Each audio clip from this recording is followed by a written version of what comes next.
I moved to Corvallis to be closer to my adult children, who had picked this area for its beauty. And when I came out to visit 2 years ago, I was walking around downtown and I saw a storefront sign that said Greenbelt Land Trust, and I was like, oh, good, there's a land trust in action here. So I get involved, and then I saw the work parties and wanted to just be here and meet people who are these kindred spirits who are concerned about and in love with the land and who have a land. So coming out here to work on the nursery over there, and to work and to see the trees and the tree tour and the bees.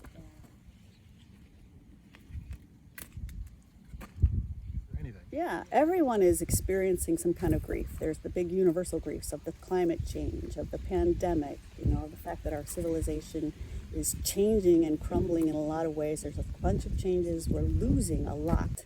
There's a lot of loss on a big scale, loss of species, loss of climate stability. The question of how can I make a difference, or what I do is going to be a drop in the bucket. I like thinking about it in terms of a practice. That if you practice kindness, if you practice doing something, anything about the things that you care about, it makes a difference. I do feel like largely my peers are aware of it and they are worried about it. That includes climate issues, social issues.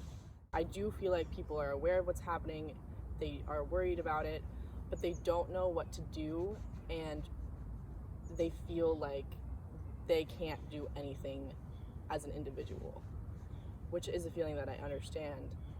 And that's why I encourage people to get involved with things like Greenbelt. And for me, clubs on campus like Climate Justice League, or if you're in high school, clubs, volunteering with local organizations, because it makes you feel less like you're one man against the world. I really like serving the community that I grew up in, the Corvallis community, the greater Willamette Valley community. I felt like I gained a lot from it growing up. There was a lot of green space around me as a kid, and I think that really impacted me in a positive way. And I don't think I would be doing what I'm doing in school right now if it weren't for growing up somewhere like that. And so I want to preserve that for people who live there now and people that live there in the future.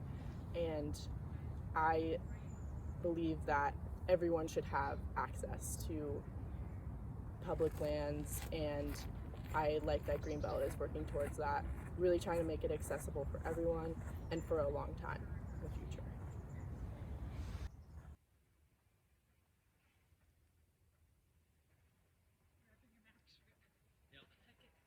I think now we probably find ourselves trail running 3 to 4 times a week.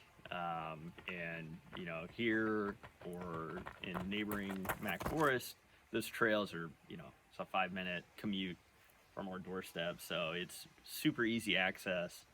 And you just have this huge world to explore. And I think getting involved with Greenbelt has broadened my sense of community as well.